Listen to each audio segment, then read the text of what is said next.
मैं तो फिर नॉन स्टॉप बोलता हूँ। तो ठीक है, तो जैसा कि देखिए, मैंने बीएचयू को ध्यान में रख करके स्लाइड बनाई है पहली। 7th बीएचयू जुनूनी चाय पार्टी ऑन कोविड-19 एंड अस।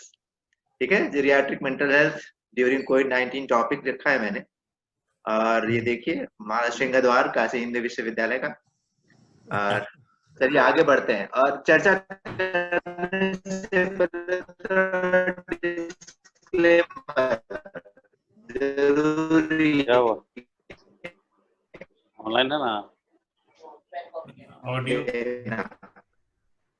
वो ब्लैक बोर्ड पे नहीं कर सकते? हाँ, तो हिंदी में ब्लैक बोर्ड पे ज्यादा इजी होगा ना। स्पीकर है कि मेरा मानना है कि जो ज्ञान में व्हाइट आपसे ब्लैक कलर का जो उसको पढ़ाते हैं आवाज पंडित को, उसको सामने टांग के खड़े खड़े करेंगे ज्यादा अच्छा दिखेगा। पूछ लेना एक थोड़ा बार। नेटवर्क का इश्यू लग रहा है भैया, ब्लैक बोर्ड स्लो हो गया है। आप उनको बोलिए वो प्रेजेंटेशन बंद करें, केवल स्पीच दें, वो फिर ठीक रहेगा। अच्छा, एक सेकेंड, मैं नेटवर्क चेंज करता हूँ। मैं नेटवर्क चेंज करता हूँ। या एक ऐसा कर सकते हैं, या प्रेजेंटेशन को क्या करिए कि मनोज तुम्हारे मेल आईडी पे आ जाए, तुम वहां से। हाँ, मुझे भेज दीजिए तो मैं यहाँ से शेयर कर दूंगा। हो जाएगा, डोंट वरी, चिंता नहीं करो, हो जाएगा अभी। अभी तो आ गया मुझे लग रहा है। ठीक है, अब तो आवाज सही आ रही है आपकी टनाटन। आवाज एकदम साफ आवाज आ रही है? हाँ, नहीं आ रही हो तो मैं नेटवर्क चेंज करता हूँ।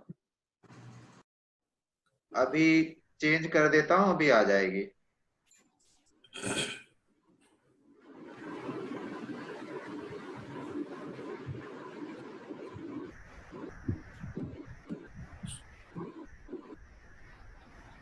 हेलो, हाँ जी भैया। मनोज आप सब शुरू करें? एक बार म्यूट कर दीजिए और सिर्फ राकेश भैया को अनम्यूट कर दीजिए। ठीक है, एक सेकंड भैया, एक सेकंड म्यूट करता हूं मैं सबको और आपको मैं अनम्यूट करता हूं। हाँ भैया, लगभग 20 मिनट ठीक रहेगा बोलना। 10 हाँ, से 15 मिनट या 20? पूरा टाइम लीजिए, पूरा टाइम लीजिए, कोई प्रॉब्लम नहीं। चलिए ठीक है, तो मैं शुरू करता हूँ। ओम नारायण, है ना? इनका नाम लेने से ऐसा लगता है ना कि शंकर भगवान का भी, हर हर महादेव का भी हो गया और विष्णु भगवान का भी हो गया। बहुत अच्छा नाम है। और आज तो इनका लुक ही पूरा बदला हुआ है।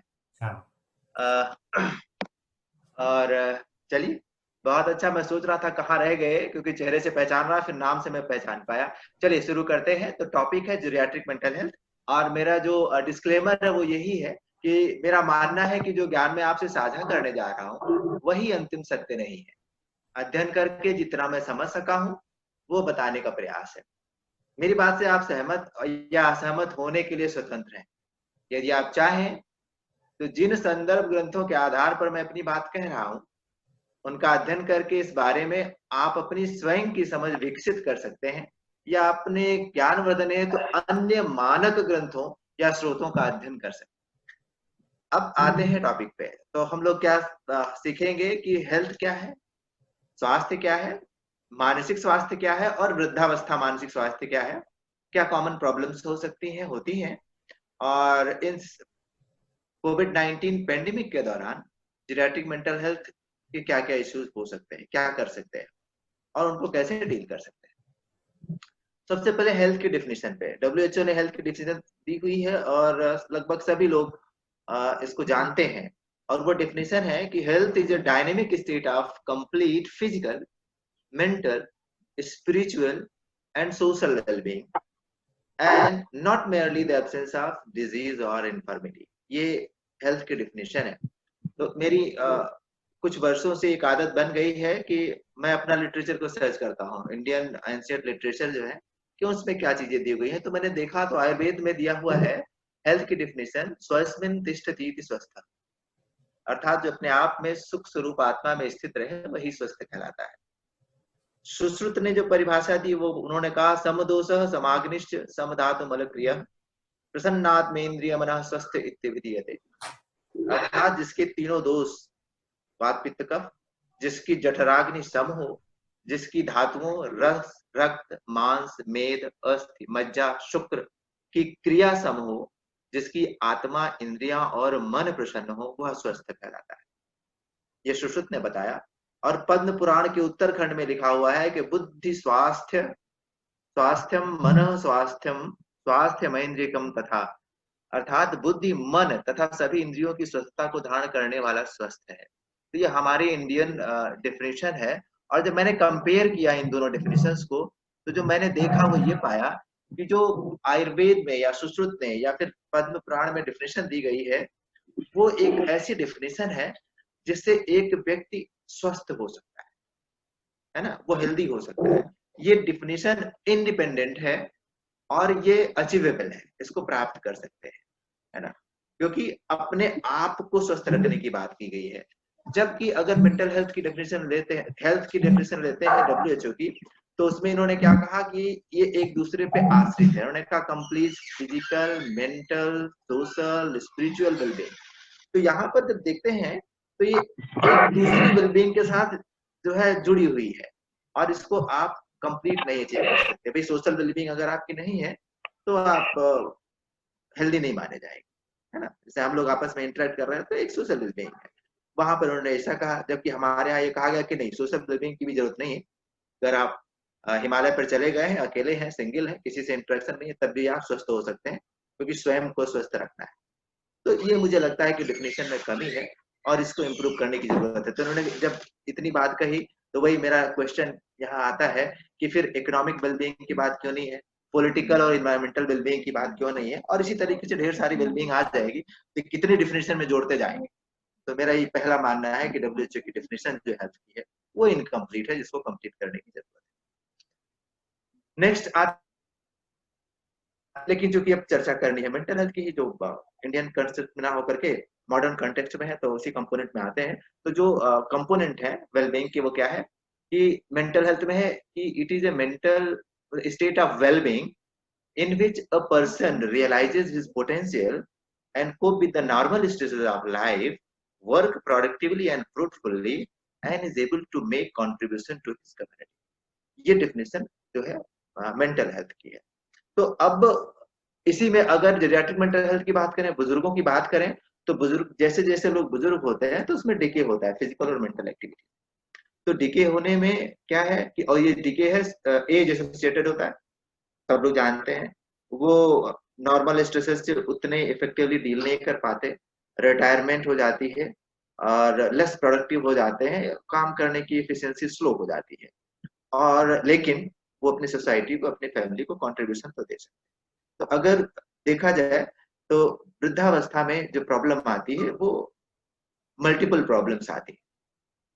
और मल्टीपल प्रॉब्लम्स क्या है कि एक फिजिकल इलनेस अगर किसी को है तो एक से ज्यादा भी हो सकते हैं। हाइपरटेंशन है, डायबिटीज है, रूमेटॉइड आर्थराइटिस है, कार्डियक प्रॉब्लम है ना, कई सारी, मतलब आप देखोगे तो बहुत सारी मेंटल हेल्थ प्रॉब्लम हो गई तो डिप्रेशन साथ में हो सकता है, डिमेंशिया हो सकता है, तो कई सारी प्रॉब्लम्स हैं।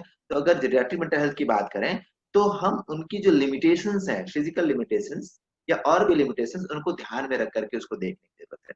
तो हम उसको एडल्ट के साथ कंपेयर नहीं कर सकते कि जितना एडल्ट कर रहा है उतना ही करे, ठीक है, वो उनकी कैपेसिटी को ध्यान में रख के करने की बात है। फिर मैंने एंशिएंट इंडियन लिटरेचर को सर्च किया तो मैंने देखा कि अपने यहाँ क्या बताया गया है। तो उन्होंने एक कहा कि ageing is decay in body. Body में क्या है, एनाटॉमिकल टिश्यू जिसको धातु कहा उन्होंने, सेंसरी एंड मोटर ऑर्गन्स जिसको इंद्रिया कहा, मल का मतलब वेस्ट प्रोडक्ट जैसे मूत्र और स्टूल की बात हुई, अग्नि मेटाबॉलिक जो पावर है जो पचाता है वो है, ओज इम्यूनिटी की बात है, and various mental and cognitive functions. तो ये जो डीके होता है तो इन सारी चीजों का डीके होता है जो हमारे आयुर्वेद में बताया गया। और इन्होंने कहा कि जो ageing is a inbuilt natural disorder, स्वभावजा व्याधि, यानी कि जिसने जन्म लिया है वो मरेगा, और ये प्रोसेस है, धीरे धीरे डीके होना ही होता है।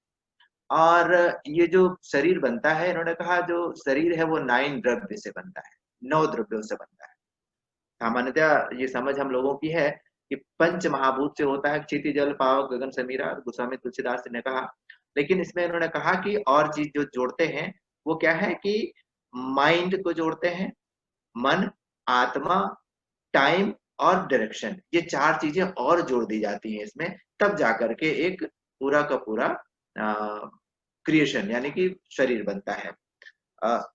अगर सांख्य योग की बात करें तो उसमें 25 चीजें हैं, उसकी डिस्कशन में मैं नहीं जाता कि लेकिन यहाँ पर इतना ही। और इसमें जो टाइम फैक्टर है यानी काल है, ये इंपॉर्टेंट रोल प्ले करता है एजिंग में, बुढ़ापे में। और ये चरक शरीर संस्थान का जो 6वां सूत्र है, उसमें ये चीज, या 6ठे अध्याय का 13वें सूत्र में ये चीज लिखी हुई है, जो कि 600 बिफोर क्राइस्ट दिया हुआ है। अब सीधे बात चलते हैं कि मेंटल हेल्थ को कैसे समझ पाए, कैसे इश्यूज आइडेंटिफाई कर पाएंगे। तो जो मॉडल है, उस मॉडल में ये देखा गया है कि ABC मॉडल देते हैं, और मैंने Q और ऐड कर दिया है एल्डरली के लिए।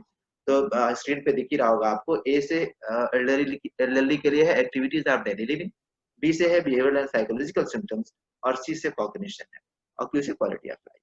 तो इसके बेसिस पे ABC को असेस करते हैं और देखते हैं कि अगर कोई चेंज है, उस चेंज को एक पर्टिकुलर जो क्लासिफिकेटरी सिस्टम्स के जो क्राइटेरिया दिए हुए हैं, चाहे वो ICD-10 हो या DSM-4 हो या 5 हो, उस क्राइटेरिया पे कसते हैं और देखते हैं कि प्रॉब्लम है कि नहीं है। तो उसमें देखते हैं डिविएंस कितना है।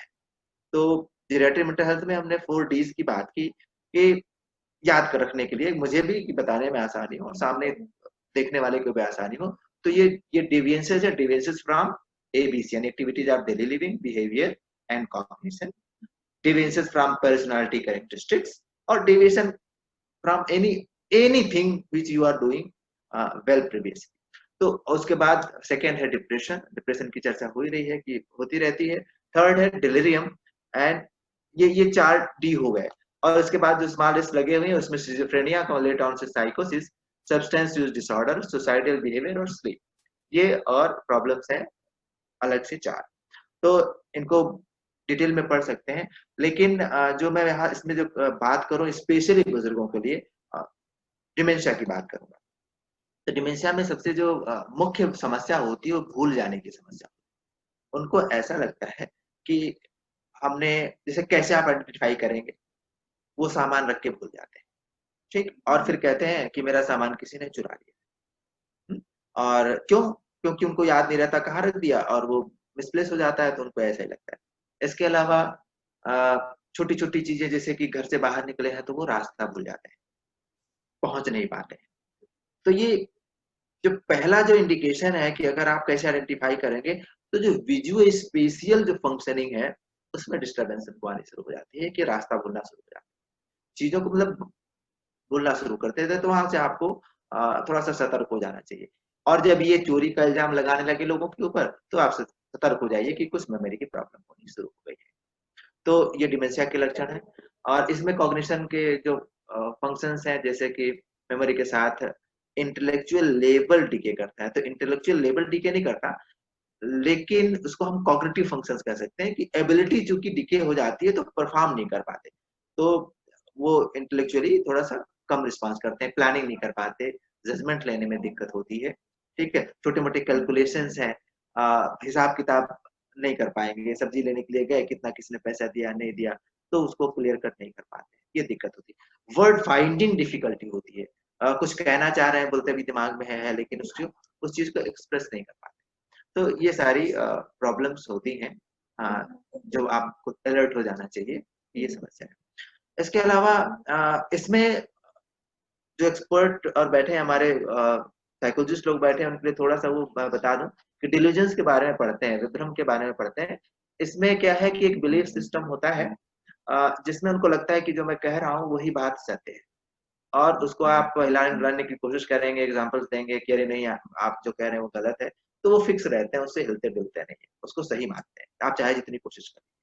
तो इसमें एक जो डिल्यूजन होता है वो होता है डिल्यूजन ऑफ थेफ्ट का, चीजें चुरा ली है, वो कन्विंस्ड होते हैं कि चुराई। तो डिल्यूजनल लेवल पे चीज होती है, जो कि और डिसऑर्डर में नहीं मिलता है। डिलीरियम की बात, तो डिलीरियम में इनअटेंशन बहुत ज्यादा होता है, एक साथ कई सारे सिम्टम इमर्ज होकर के आते हैं और वन बाय वन जुड़ते चले जाते हैं, और बुजुर्ग परेशान होते हैं। इसमें बहुत ज्यादा मात्रा में इनअटेंशन के साथ साथ विजुअल हेलुसिनेशंस होते हैं, उनको लगता है ऐसे कीड़े मकोड़े चले चले आ रहे हैं, है ना।